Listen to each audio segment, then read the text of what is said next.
Portion of the small group series. We're just going to recap Sunday's message very quickly. We're talking again ship shape, and today we were talking about discipleship. The overall theme of the sermon series is that we're focusing on the ships of our life, and those ships are discipleship and worship, leadership, relationships, hardship, stewardship, and workmanship. And the quote that's coming from all this is from Eugene Peterson. It says, "All the water in the oceans cannot sink a ship unless it gets inside, nor can all the trouble in the world harm us unless it gets within us." And the bad news we focused on this last week as we were talking about discipleship is that many of us don't have, and we're not intentional about our life goals, or the direction that we're going in life, especially when it comes to our spiritual life. We just are not very intentional about that. And the Bible has an intentional plan for us as we pursue a direction, a goal, Jesus. And the Bible calls that discipleship. That's the spiritual system for our life. It is called discipleship. And it's us following Jesus, like literally, figuratively.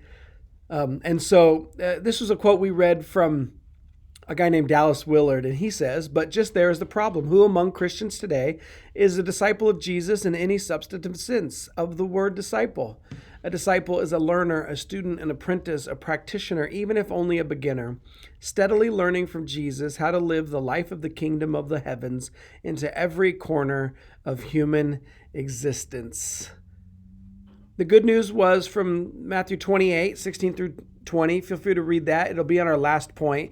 It is the Great Commission, where Jesus commands us to go into the world and make disciples, which we will see. And we always preach head, heart, hands.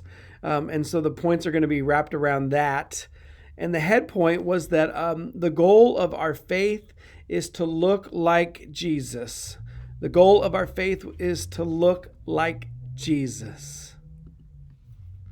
Romans 8:29, God decided in advance that we would be conformed to the image of his Son. And leaders, you can leave these questions up and ask them now, or you could do it at the end of this video. But these are the questions that you're going to be asked. Is there a celebrity or family member that someone says that you look like? And the spiritual question is what are your first reactions when you hear the goal of our faith is to look like Jesus? And this is in your workbook. Number 2, the point was our heart feels fully supported, empowered, equipped, and encouraged. And the verse that we got that from was 2 Peter 1:3, and it says, "By his divine power, the Lord has given us everything we need for a life and godliness through the knowledge of the one who has called us." And the questions there, again, you can leave them up or wait till the end. The get to know each other question is, in talking about feeling supported, tell us about someone that you felt really supported you growing up or even now. And then the spiritual question is, when are the times that you feel most encouraged or empowered by God? And maybe when are the times that you don't? No one has to answer all the questions. Feel free to skip, but we would love to hear from you on those. Last point we talked about was that disciples make disciples. To be a disciple, you have to take seriously not only your call to follow Jesus, but to help others do the same thing. And we really get that in this command right here. Go and make disciples of all nations, baptizing them. Our call, our command from Jesus, one of the last things he told us to do was to go and make disciples. And my questions for us, and the get to know each other question, who in your life growing up taught you most about Jesus? Tell us about them. We want to know about them. And last question, is there someone now who is intentionally helping you follow Jesus better? Or is there someone God may be calling you to help them follow Jesus better?